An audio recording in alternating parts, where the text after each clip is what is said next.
ولا نبوة بعد نبوته ولا رسالة بعد رسالته ولا أمة بعد أمته ونشهد أن لا إله إلا الله وحده لا شريك له ونشهد أن سيدنا وسندنا ونبينا وحبيبنا وحبيب ربنا وطبيب قلوبنا مولانا مأوانا ملجأنا محمد صلى الله تعالى عليه وعلى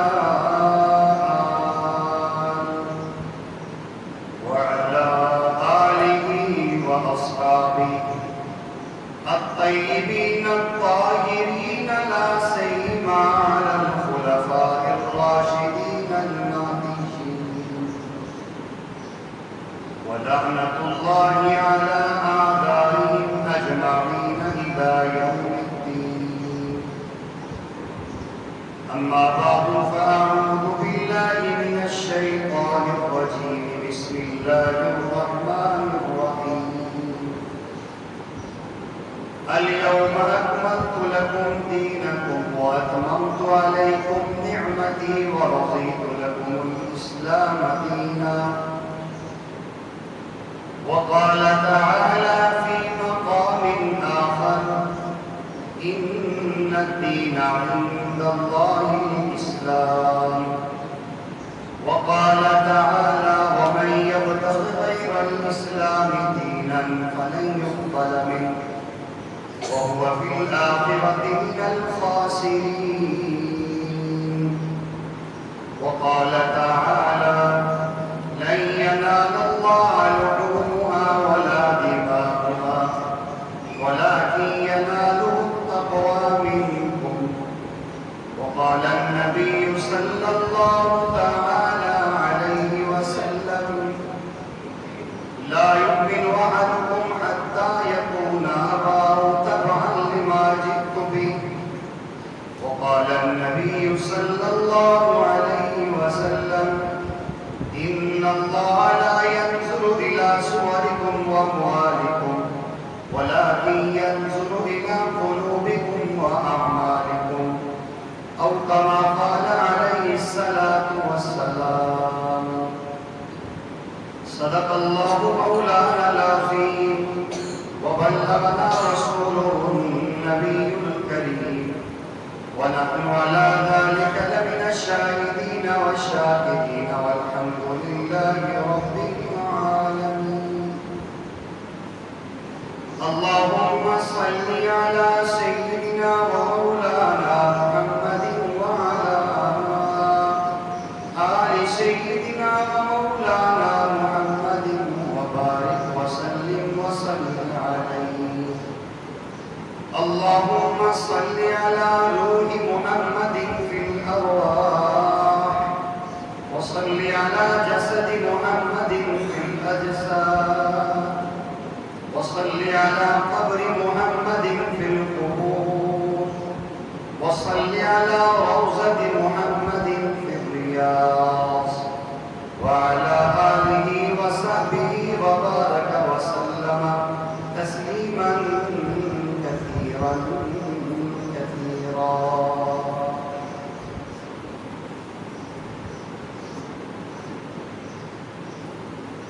جنت کنیز بن کے مدینے میں رہ گئی، زندگی زمین کے سینے میں رہ گئی. جنت کنیز بن کے مدینے میں رہ گئی. پھولوں کا حسن حضرت یوسف کو مل گیا اور خوشبو میرے آقا کے پسینے میں رہ گئی. لپٹا جو دامن مصطفیٰ سے وہ یگانہ ہو گیا. لپٹا جو دامن مصطفیٰ سے وہ یگانہ ہو گیا. جس کے حضور ہو گئے اس کا زمانہ ہو گیا.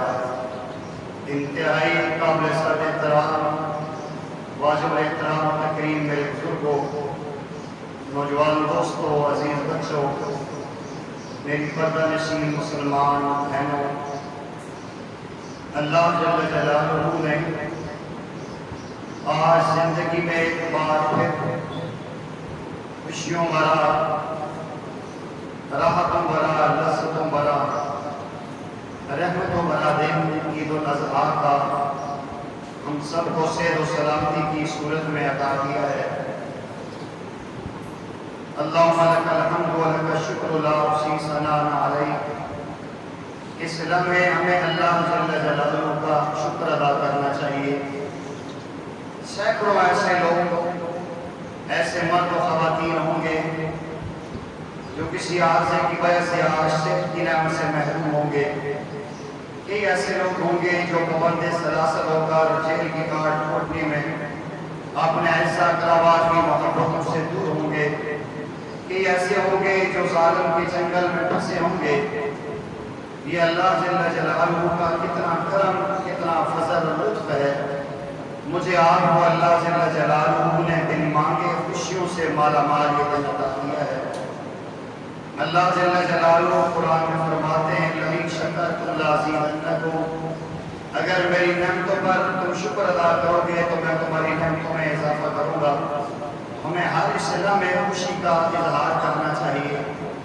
ہمارے پیارے آقا کریم صلی اللہ علیہ وسلم کا ارشاد گرامی ہے کہ ہر انسان کی زندگی میں دو حال ہوتے ہیں، مسلمان ہو یا کافر ہو، امیر ہو یا غریب ہو، پڑھا لکھا ہو یا ان پڑھ ہو، شہر کا رہنے والا ہو یا دیہاتی ہو، اس کی زندگی میں یہ دو حال ضرور آتے ہیں، کبھی غم ہوتا ہے، کبھی خوشی ہوتی ہے۔ فرمایا کہ مومن کی کیا شان ہے، اس کے دونوں حال رحمتوں سے مالا مال ہیں۔ جب اسے اللہ خوشی دیتے ہیں تو اہل ایمان خوشی میں اللہ اور اس کے رسول کو بھولتے نہیں ہیں، اللہ کا شکر بجا لاتے ہیں، اللہ کے نبی صلی اللہ علیہ وسلم پہ درود و سلام بھیجتے ہیں، تو اللہ جل جلالہ اس خوشی کے دن کی شکر کی بنیاد پہ مزید اضافہ فرما دیتے ہیں۔ اور جب مسلمان پہ مشکل، پریشانی، مصیبت آتی ہے تو مسلمان صبر کرتا ہے، اللہ جل جلالہ صبر کی بنیاد پہ ان اللہ مع الصابرین اس کے ساتھ ہو جاتے ہیں۔ تو سامعین گرامی قدر، ہماری زندگی کے دونوں حال خیر سے مالا مال ہیں، خوشی ہو یا غم ہو، ہر حال میں ہم نے اللہ اور اس کے رسول صلی اللہ علیہ وسلم کے ساتھ وابستہ ہونا ہے۔ آج خوشی کا دن ہے اور یہ اللہ جل جلالہ نے عشرہ ذی الحج میں آپ سے بات کر چکے ہیں، ہمیں ایک تو یہ عید کا دن دیا، پھر قربانی کا دن دیا، پھر عرفہ کا دن دیا، پھر حج کا دن دیا۔ یہ اللہ جل جلالہ کی اتنی نعمتیں مل چکی ہیں کہ ہم اس کا تصور نہیں کر سکتے۔ ایک آیہ مبارکہ میں نے آپ کے سامنے خطبے میں تلاوت کی ہے۔ سیدنا عمر رضی اللہ تعالیٰ عنہ کو ایک یہودی نے کہا کہ عمر، یہ جو آیت الیوم اکملت لکم دینکم واتممت علیکم نعمتی ورضیت لکم الاسلام دینا تمہارے نبی پہ نازل ہوئی ہے، تمہاری کتاب میں آئی ہے، اگر یہ ہمارے اوپر نازل ہوتی ہم اس دن عید مناتے، ہم خوشی کا اظہار کرتے۔ سیدنا عمر رضی اللہ تعالیٰ نے فرمایا کہ تم ایک خوشی کا اظہار کرتے، جس دن کی آیت مبارکہ نازل ہوئی وہ ہمارے لیے دو ڈبل خوشی کا دن تھا، ایک عرفہ کا دن تھا اور دوسرا جمعہ کا دن تھا۔ الحمدللہ اللہ جل جلالہ نے ہمارے آقا کریم صلی اللہ علیہ وسلم پہ دین کو مکمل کر لیا ہے اور اپنی رضا اللہ جل جلالہ نے دین والوں کے ساتھ وابستہ کر دی ہے۔ علماء نے اس آیہ مبارکہ میں عجیب ایک نکتہ بیان کیا ہے کہ اللہ جل جلالہ فرما رہے ہیں الیوم اکملت لکم دینکم، آج کے دن میں نے تمہارا دین مکمل کر لیا ہے، واتممت علیکم نعمتی، اور تمہارے پر میں نے اپنی نعمت مکمل کر دی ہے، ورضیت لکم الاسلام دینا، اور میں تمہارے لیے دین کی بنیاد پہ راضی ہو چکا ہوں۔ اب یہ تم کا جو جملہ آ رہا ہے، تم کی جو ضمیر آ رہی ہے، یہ مخاطبین کون لوگ ہیں؟ آپ میں سے ہر میرا نوجوان بھائی اور بزرگ سمجھتے ہیں کہ نبی پاک صلی اللہ علیہ وسلم کے سامنے تشریف فرما جو لوگ تھے انہیں عرف عام میں کیا کہا جاتا ہے، کوئی بتا سکتا ہے جی؟ جو نبی علیہ السلام کے سامنے 1.25 لاکھ کا مجمع ہے وہ کون تھے؟ صحابہ، جزاک اللہ۔ ایک بزرگ بولے ہیں، باقی ابھی بھی آپ کے شک ہے، صحابہ کرام تھے، 1,44,000 کم و بیش صحابہ کرام تھے، جن کے بارے میں اللہ یہ کہہ رہے ہیں کاش کہ آج میرا مسلمان بھائی اور میری مسلمان بہن یہ سمجھ جائے، ساری بات سمجھ آ جائے گی۔ یہی بات سمجھ نہیں آتی جس وجہ سے ہمارے لیے مشکلات درپیش ہوتی ہیں۔ فرمایا الیوم اکملت لکم دینکم، آج کے دن اے صحابہ میں نے تمہارا دین مکمل کر لیا ہے، اور آج کے دن اے محمد کے صحابہ میں نے تمہارے اوپر اپنی نعمت مکمل کر لی ہے، اور اے میرے محمد صلی اللہ علیہ وسلم کریم کے صحابہ آج کے دن میں تمہارے اوپر راضی ہو چکا ہوں۔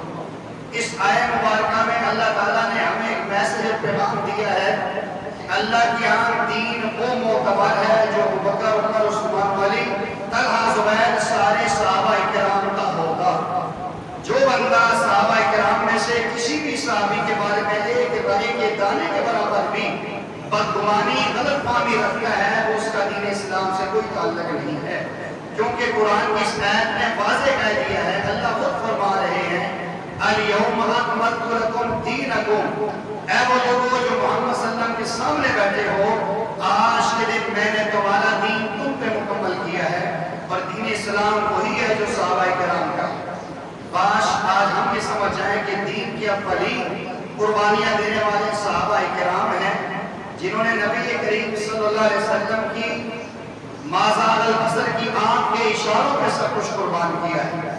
اس لیے اکثر یہ جملہ اس موقع پہ میں بولتا ہوں، اسلام وہ شجر نہیں جس نے پانی سے غذا پائی، دیا خون صحابہ نے نظم بہار، اور اللہ جل جلالہ نے دوسرے مقام پہ فرما دیا فَإِنْ آمَنُوا بِمِثْلِ مَا آمَنْتُمْ بِهِ فَقَدِ اهْتَدَوْا، ساری کائنات کے لوگوں اگر تم ایمان لے آؤ جیسے کہ تم یعنی صحابہ کرام ایمان لائے ہو، تب تمہارا ایمان معتبر ہوگا۔ یہ بیس اور بنیاد عرض کرنے کا مقصد کیا ہے؟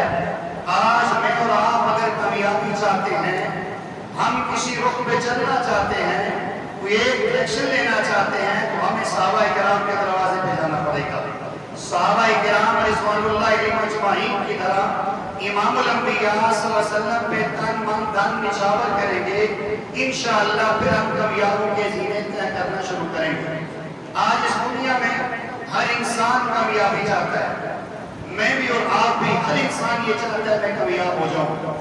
آج زمین بھی تیزی سے چل رہی ہے اور دنیا بھی قیامت کے قریب ہو چکی ہے۔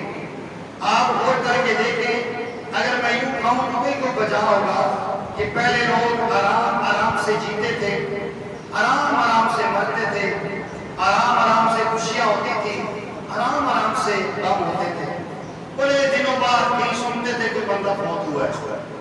آج زمین کی گردش بھی تیز ہو گئی ہے، زمانہ بھی تیز ہو گیا ہے، آج خوشیاں بھی جلدی آتی ہیں، غم بھی جلدی آتے ہیں، اور لوگ بھی جلدی ہی مر جاتے ہیں اور جلدی دنیا سے رخصت ہو جاتے ہیں۔ پہلے لوگ دیکھتے تھے 100 سال عمر ہے، 90 سال عمر ہے، آج 24 سال کا جوان بھی جا رہا ہے، 12 سال کا بچہ بھی جا رہا ہے، 50 سال کا بندہ بھی جا رہا ہے۔ پیارے آقا کریم صلی اللہ علیہ وسلم کا فرمان ہے کہ میری امت کی اوسط عمر 60-70 سال ہے، بہت کم ایسے لوگ ہوں گے جو 70 کو کراس کر کے جائیں گے۔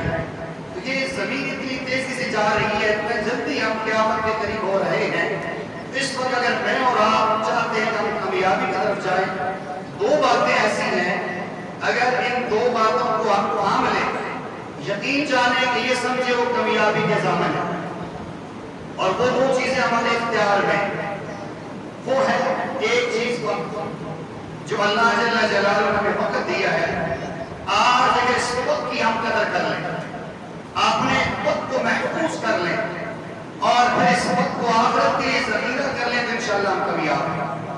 آج ہمارے وقت کو ضائع کرنے کے لیے ٹویٹر ہے، فیس بک ہے، یوٹیوب ہے، اور ہزاروں فتنے آج دنیا میں ایسے نظر آ رہے ہیں جو ہمارے وقت کو ضائع کر رہے ہیں۔ ہم گپ شپ میں، اخبارات میں، موبائل میں سارا دن ضائع کر دیتے ہیں۔ اتنی قیمتی ایک سے ہمارے پاس اللہ کی نعمت ہم ضائع کر رہے ہیں۔ پہلے یہ وقت ہوتا تھا، لوگ ایک وقت کو کتنا قیمتی بنا دیتے تھے اور ان کی زندگی کی مثالیں ہوا کرتے تھے۔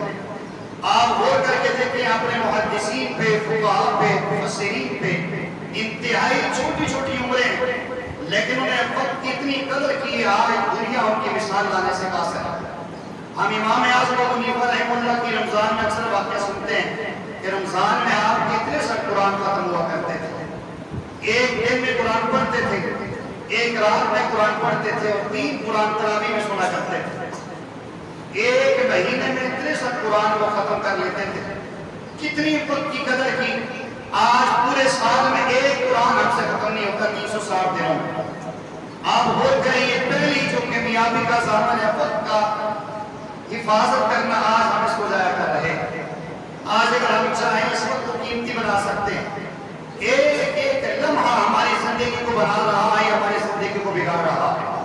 اگر ایک آنے والا وقت آپ غور کریں جسے اللہ جل جلالہ نے 60 سال یا 70 سال کی زندگی عطا کی ہے، ہر دن آنے والا اس کی زندگی سے ایک دن کم ہو رہا ہے، ایک دن کم ہو رہا ہے۔ کسی کی اگر 40 سال عمر ہے تو اس کی زندگی میں اگر 60 سال طے کیے تو 40 سال کم ہو چکے ہیں۔ آپ 1444 جا رہا، نبی پاک صلی اللہ علیہ وسلم کو دنیا سے پردہ فرمائے ہوئے 1435 سال ہو چکے ہیں اور 34 سال ہو چکے ہیں۔ ابھی 35 ہو جائیں گے، 36 ہو جائیں گے۔ پیارے آقا کریم علیہ السلام 1435 سال ہم سے دور ہو چکے ہیں، ہمیں پتہ ہی نہیں چلا۔ اور ایک دن اسی انداز میں ہوگا کہ ہم بھی دنیا سے رخصت ہو جائیں گے اور ہمارا بھی نام و نشان مٹ جائے گا۔ ہاں، اگر میں نے اور آپ نے کامیابی کی یہ 2 چیزیں سنبھال کے رکھی، اپنے وقت کو قیمتی بنا لیا، انشاءاللہ مرنے کے بعد بھی عزت کے ساتھ ہمارا نام لیا جائے گا۔ جس انسان نے دنیا میں اپنے وقت کو قیمتی بنایا، دنیاوی اعتبار سے یا دینی اعتبار سے، آج دنیا میں اس کا نام ہے۔ جس انسان نے بھی اپنے وقت کی قدر کی ہے، آپ دیکھیے ہم سری سبکی رحمۃ اللہ علیہ کا واقعہ پڑھتے ہیں کہ کئی سال وہ ستو پھانک رہے ہیں۔ کسی نے ان سے پوچھا، ہماری کتابوں میں موجود ہے واقعہ، آپ میں سے اکثر نے پڑھا ہے کہ حضرت آپ روٹی نہیں کھاتے، ستو پھانک رہے ہیں۔ فرمایا کہ میں نے اندازہ لگایا ہے روٹی کھانے میں اور ستو پھانکنے میں کتنا فرق ہے کہ میں ستو اگر پھانکتا ہوں تو 70 مرتبہ سبحان اللہ کہہ لیتا ہوں۔ ایک سبحان اللہ کی خاطر 70 دفعہ پڑھنے کی خاطر کھانا دیتا چھوڑ دیا۔ اور آج ہمیں پرواہ ہی نہیں ہے، زندگی میں نماز جا رہی ہے، تلاوت جا رہی ہے، اعمال ضائع ہو رہے ہیں، ہم بے غم ہو کے بیٹھے ہیں۔ اس لیے سب سے پہلے میرے بھائی اور دوستو، آج سے عزم کرو ہم اپنے وقت کو قیمتی بنائیں۔ ہماری زندگی میں ایک ایک لمحہ اللہ نے پوچھنا ہے۔ قیامت کے دن جب ہمارے زمین پر کھڑے ہوں گے اور زمین ہمارے پاؤں کو پکڑے گی، قرآن کریم میں بھی اس کا ذکر آتا ہے، یوم الدین تو حدث اخبارہا، قیامت کے دن یہ زمین خبریں بولے گی کہ میرے اوپر بڑے افسوس نے کیا کیا باتیں کی ہیں۔ اور پیارے آقا فرماتے ہیں کہ لا تزال قدم ابن آدم حتی یسأل اربعین، قیامت کے دن کسی بھی انسان کے پاؤں زمین اس وقت تک نہیں چھوڑے گی جب تک سے 4 سوال نہ کر لے۔ عمری فیما افناؤ، پہلی بات عمر کہاں فنا کی ہے۔ عن شبابی فیما ابلاؤ، نوجوانوں اپنی جوانی کن مشاغل میں لگائی ہے، پیکج کر کے ساری راتیں جگراتے کر کے گزاری ہے، یوٹیوب یا ٹویٹر پہ اپنے کمنٹس لکھتے لکھتے گزاری ہے، یا یہ راتیں اللہ اور اس کے رسول کی محبت میں گزاری ہے۔ یہ پوچھا جائے گا کہ مال کیسے کمایا ہے اور مال کن کن جگہوں پہ خرچ کیا ہے۔ آج ہم نے کبھی غور کیا کہ ہمارا مال کس طرح بے دریغ حرام چیزوں میں جا رہا ہوتا ہے اور کتنا اثر کہ اس پہ عمل کتنا کیا ہے۔ تو ایک ایک لمحے کے بارے میں اللہ نے پوچھنا ہے۔ اگر میں اور آپ اپنی زندگی کو قیمتی بنانا چاہتے ہیں، اپنے وقت کی حفاظت کریں۔ آج امام ابو حنیفہ کا نام لیتے ہیں، امام شافعی کا نام لیتے ہیں، امام احمد بن حنبل کا نام لیتے ہیں، امام مالک کا بڑے عزت سے نام ہوتا ہے، امام بخاری کا بڑا نام ہے، امام مسلم کا نام ہے، امام ترمذی کا نام ہے، امام نسائی کا نام ہے، امام ابن ماجہ، یہ جتنے حدیث کے امام ہیں انہوں نے کیا کیا ہے؟ وہ بھی ہماری طرح کے عام انسان تھے، صرف اپنے وقت کو قیمتی بنایا ہے اور اپنے وقت کو قیمتی بنا کے احادیث کو اور فقہ کے مسائل کو اکٹھا کیا ہے۔ آج دنیا میں بڑے عزت کے ساتھ نام ہے۔ پھر دوسری چیز ہے کہ اپنے وقت کو آخرت کے لیے ذخیرہ بنائے۔ آخرت کے لیے وقت ذخیرہ بنے کا ایمان اور اعمال کی بنیاد میں آج ہمیں جتنا دنیا سنبھالنے کی فکر ہے، اگر اس سے آدھی فکر آخرت کے سنبھالنے کے بن جائے تو اللہ جل جلالہ ہماری دنیا میں بخشش کا اعلان فرما دے۔ آج ہم جتنے احباب بیٹھے ہیں، غور کر کے دیکھیں ہمارے سامنے مؤذن اذان دیتا ہے، ہم کتنی دفعہ اذان میں لبیک کہتے ہوئے مسجد کی طرف آتے ہیں، مؤذن ہمیں بلا رہا ہوتا ہے، ہم مسجدیں ہماری خالی نظر آتی جملہ کہا تھا کہ شیطان یہ کہتا ہے کہ یہ جان ہے مٹھا اگلا جان کس ڈیٹا اتنے مزے کر لو کہ دیکھا جا سکتا آج اسی بنیاد پہ ہم جی رہے ہیں اور یہی ہماری ناکامی کا سبب ہے آج جب حالات ہمارے اوپر مشکل ہوتے ہیں اس وقت آ کے ہمیں اللہ یاد آتا ہے اور کچھ دن پہلے ہم تفسیر میں پڑھ رہے تھے اللہ جل جلالہ شکر فرماتے ہیں کہ جب ان کے اوپر مشکل آتی ہے چلاتے ہیں اور چیختے ہیں جب میں ان کی مشکلیں دور کر دیتا ہوں مجھے بھول ہی جاتے ہیں کبھی ان مشکلات بھی آئی کہ نہیں ہے آج ہم اللہ کو بلا بیٹھے ہیں جس لیے اللہ جل جلالہ بھی ہم سے ناراض ہو چکے ہیں آج جو حالات ہمارے پر نظر آتے ہیں آج جو معیشت ہمیں تک نظر آ رہی ہے مین وجہ یہی ہے اور ایک دوسری بات بڑی عمدہ کسی نے بات کہی ہے کہ آج کا دن عید الاضحیٰ کا دن ہے آج اہل ایمان کثیر تعداد میں سنت ابراہیمی کو زندہ کرتے ہیں قربانی ہوتی ہے اور بڑے زور و شور کے ساتھ ہوتی ہے میں نے پہلے بھی اس پر تفارض کیا تھا کہ سنت ابراہیمی ادا کرنا بابا یہ واجب ہے میرے بھائی یہ واجب ہے نماز فرض عین ہے ہم جتنی تر شوق اور ذوق ایک واجب کی ادائیگی میں رکھتے ہیں کیونکہ ہم نے تصور کیا ہے قربانی تو اس پہ واجب ہے جو صاحب نصاب ہے جس کے پاس اتنے پیسے ہیں تو سارے بابا دولت چاندی کے برابر ہو سکتے ہیں نماز تو غریب پہ بھی واجب ہے نماز تو انپڑھ پہ بھی فرض ہے نماز تو عورت پہ بھی فرض ہے بوڑھے جوان بچے پہ بھی 7 سال کے بعد لازم ہو جاتی ہے ہمارا یہ شوق اور بلبلا ہمیں نماز میں نظر کیوں نہیں آتا جو فرض عین ہے جس کے بارے میں اللہ جل جلالہ نہیں چھوڑیں گے سب سے پہلے اس کا حساب ہونا ہے تو ایک یہ ہے کہ ہم اس عید الاضحیٰ میں سنت ابراہیمی کو زندہ کرتے ہیں بات بڑی سخت ہے اگر ناراض نہ ہو کہنے تو چاہیے اسی موقع پہ ہم سنت محمد کو ذبح کرتے ہیں بہت سارے ہمارے مسلمان بھائی ایسے ہیں پیارے آقا کریم علیہ السلام کی مستقل سنت اپنے چہرے پہ داڑھی سجانا ہم تازے اسرے سے ذبح کر کے آتے ہیں ہم غلام ہیں ہم امتی ہیں پیارے آقا کریم علیہ السلام کی ہمارا اگر قیامت کے دن سب فخر سے بلند ہوگا امام الانبیاء صلی اللہ علیہ وسلم کی وجہ سے آج دنیا میں مجھے آپ کو عزت ہے رسول کریم علیہ السلام کی وجہ سے آج مسلمان کی شان ہے اور بددعاؤں سے بچا ہوا ہے آفات و بلیات سے بچے تو امام الانبیاء کے بہتے ہوئے آنسو ہیں وہ آپ کے سینے میں ہڈی کی طرح بھلک بھلکی کی ابلنے کی آوازوں کا وہ وجہ ہے ہم عائشہ فرماتی ہیں میں اکثر دیکھتی پیارے آقا کے سینے میں رو رو کیسی آواز آتی تھی جس طرح پانی ہنڈیاں میں بڑھ رہا تو وہ آواز آتی ہے کس لیے روتے تھے اس امت کے لیے روتے تھے میرے اور آپ کے لیے آقا کریم علیہ السلام روتے تھے میں اس دن یہ پڑھ رہا تھا ایک واقعہ کے پیارے آقا کریم صلی اللہ علیہ وسلم اللہ جل جلالہ سے میدان عرفات میں دعا مانگ رہے ہیں اور کئی گھنٹے کل بھی لوگوں نے وہاں مانگی ہے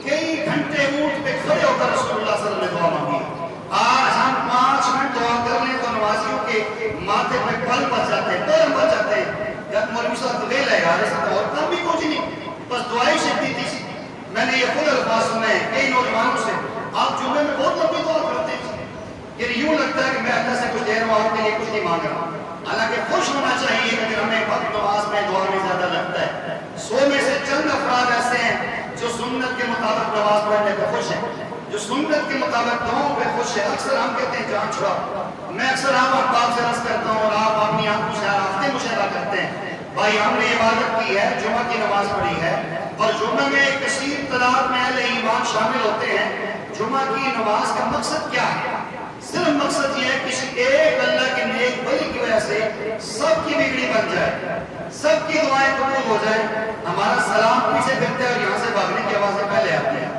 ہم سوچیں جس نبی پاک صلی اللہ علیہ وسلم نے کئی گھنٹے ہمارے لیے دعائیں کی اللہ جل جلالہ نے جبرائیل کو بھیجا اور کہا کہ جا کے میرے محبوب سے کہو اتنا زیادہ نہ روئیں آپ کا رونا مجھ سے برداشت نہیں ہوتا آپ کی امت کے اہل ایمان کی میں بخشش کر دوں گا لیکن آپ کی دعا ظالمین کے حق میں قبول نہیں ہوگی پیارے آقا کریم علیہ السلام نے کل یہ پڑھا ہوا پیارے آقا کریم علیہ السلام نے دوبارہ ہاتھ اٹھائے جبرائیل سے کہا جبرائیل اللہ کریم سے جا کر کہو تو صحیح اللہ قیامت کے دن جب ایک مظلوم ظالم کی شکایت کرے گا ایک حق والا جس سے حق لینے اس کی شکایت کرے گا آپ فرمائیں گے اگر اس کے بدلے میں یہ بدلہ تمہیں دے دوں اتنی نیکیاں دے دوں تو اسے معاف کرتا ہے آپ کی رحمت اس وقت جو اہل ایمان گناہگاروں کو ظالمین پہ آئے گی اللہ آپ نے وہاں بھی تو معاف کرنا ہے اللہ مہربانی فرماتے میری دعا میں میرے ظالمین امت کو جو میرے اعمال توڑ دیتے ہیں، میری انجانے میں غلطیاں کر بیٹھتے ہیں، انہیں بھی معاف فرما دیں، آپ کی رحمت میں فرق تو نہیں آتا۔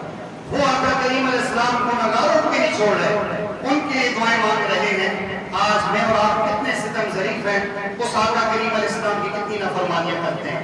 پیارے آقا کریم علیہ السلام کی سنت اعمال ہے، لباس ہے، کھانا پینا ہے، اخلاق و کردار ہے۔ کتنے افسوس سے جملہ کہتے ہیں سنت ہی رہنا یا اللہ یہاں سے سنت ہی تو ہے، پیارے کہنا سنت ہی تو ہے۔ سوچو کل قیامت میں پیارے آقا علیہ السلام کو اچھا میری بات تمہیں ایک ہلکی ڈی ویلیو نظر آتی جاؤ، کیا کریں گے وہاں اگر اللہ کے نبی نے جانا پھر لیا، اللہ کے نبی صلی اللہ علیہ وسلم کا روح کہیں پر مڑ گیا تو میری اپنی تو تباہ ہوگی۔ اس لیے اگر آپ چاہتے ہیں دنیا آخرت کی عزت بن جائے، اپنی نماز میں 4 باتیں کریں، ہر عبادت میں یہ اپنے دل میں باتیں نوٹ کریں۔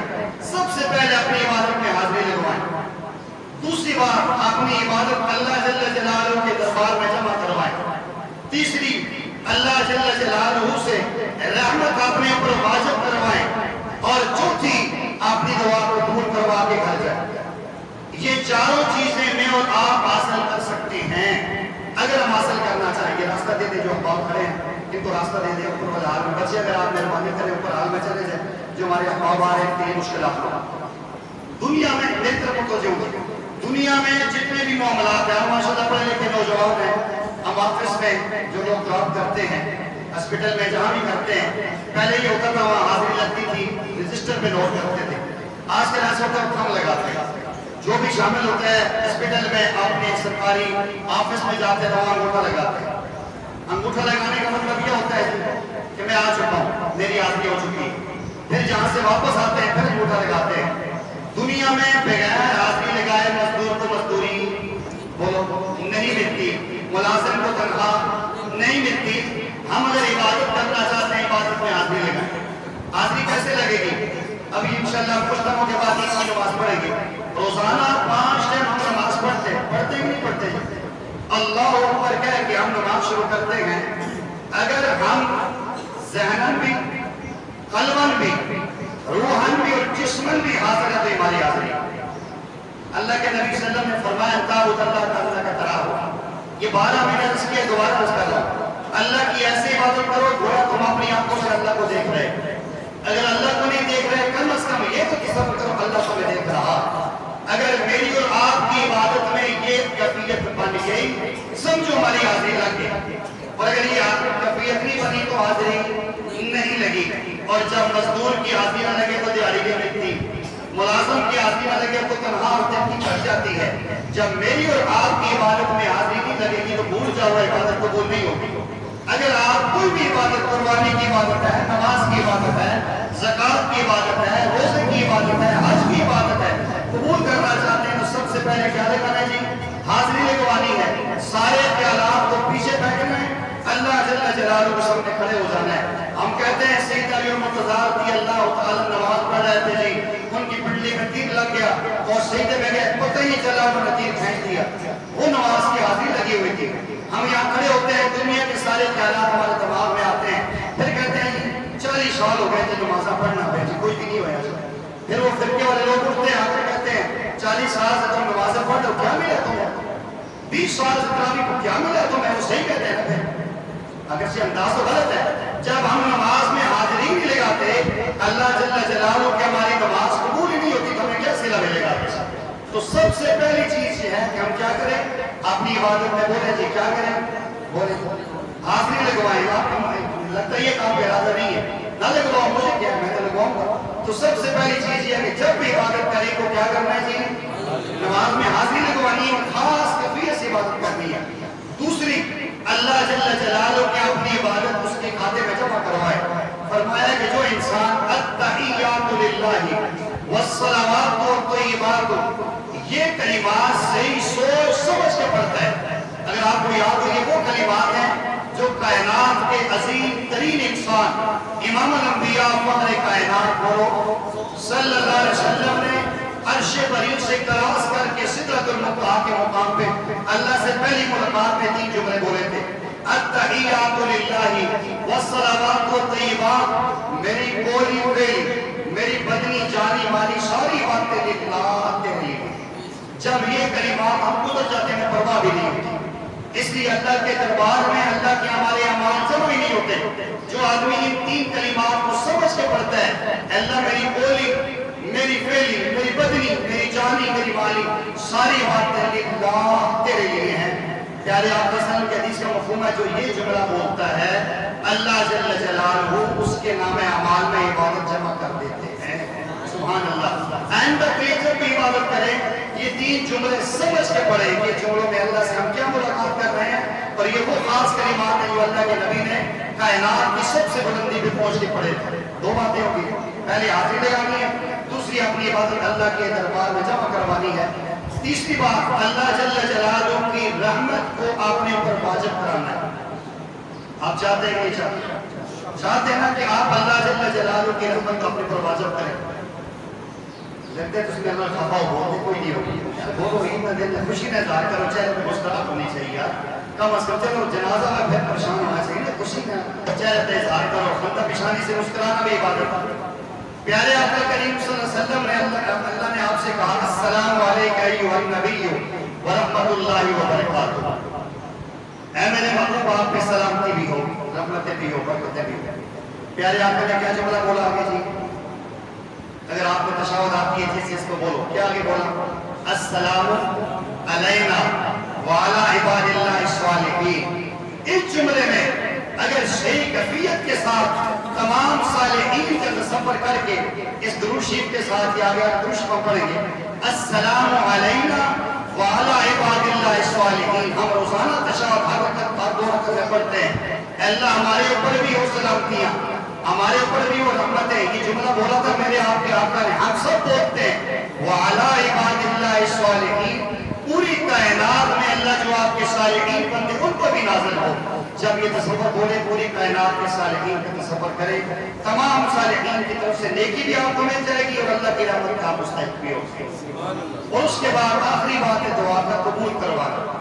پیارے آقا کریم صلی اللہ علیہ وسلم نے فرمایا کہ جس دعا کے شروع میں کہ جس دعا کے آخر میں درود و سلام نہیں ہوتا وہ دعا معلق ہوتی ہے، اور جس دعا کے شروع میں یا درمیان میں یا آخر میں درود شریف ہوتا ہے اللہ جل جلالہ اس دعا کو قبول کرتے ہیں۔ ہمیں اللہ نے نماز کے اندر درود شریف دی ہے، تشہد کے بعد ہم ہر دعا میں درود شریف پڑھا کریں۔ اللہ کے نبی صلی اللہ علیہ وسلم کے بڑے احسانات ہیں ہمارے اوپر، اگر یہ 4 عمل میں اور آپ کر لیں، اللہ کرے کام میں سے اکثر کی نیت بن جائے، نیت نہیں ارادہ کوئی نہیں کیتا، تھکے بیٹھے سنگیوں میرے سارے، سب سے پہلی نماز میں حاضری لگانی ہے، دوسرا اللہ کے دربار میں جمع کروانا ہے، تیسرا اپنے اور اللہ کی رحمت کو واجب کروانا ہے، اور چوتھا اللہ جل جلالہ سے دعائیں قبول کروانے ہیں۔ پھر تو علامہ اقبال نے نہیں کہا تھا نا کہ محمد کی غلامی دین حق کی شرط اول ہے، کہ روز میں کچھ خامی تو سب کچھ نامکمل ہے۔ آج آخری بات اس کا، آج ہم ابراہیم علیہ السلام کی یاد میں گائے ذبح کر رہے ہیں، بھینسیں ذبح کر رہے ہیں، بکرے اور دمبا ذبح کر رہے ہیں۔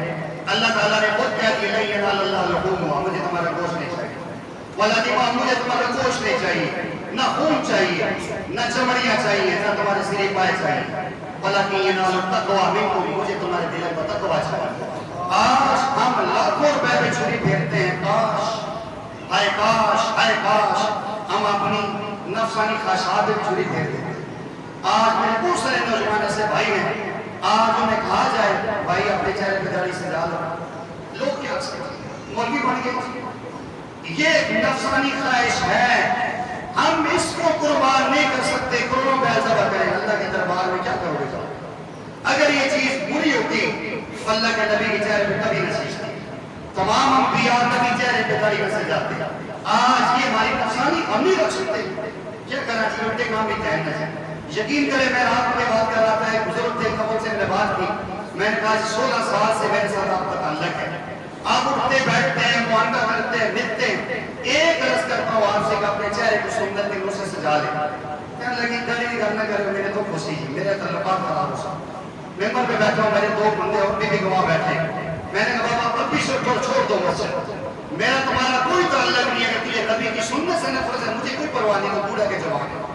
آج ہم اگر اپنی پسندیدہ چاہتوں کو نہیں چھوڑ سکتے پھر قربانی کا کیا فائدہ، کیا مقصد؟ اللہ جل جلالہ نے ابراہیم علیہ السلام کے بچے کی گردن میں چھری کیوں چلوائی تھی؟ آج میں اور آپ بچے کی گردن میں چھری چلا سکتے ہیں؟ ہم بچے کو سندر لباس نہیں پہنا سکتے، ہم بچوں کو بغیر کارٹون کے لباس نہیں دے سکتے، ہم بچیوں کو نکلے بنا کے گلیوں میں پھیلاتے ہیں، ہم سنت کا لباس نہیں پہنا سکتے، چھری کیسے چلائیں گے؟ سوچنا چاہیے جس کا ایمان 5 ٹائم مسجد میں اس کو نہیں لا سکتا، جسے پیسے کی اتنی ہوس ہے اس کے لیے ساری ساری رات جاگتا ہے۔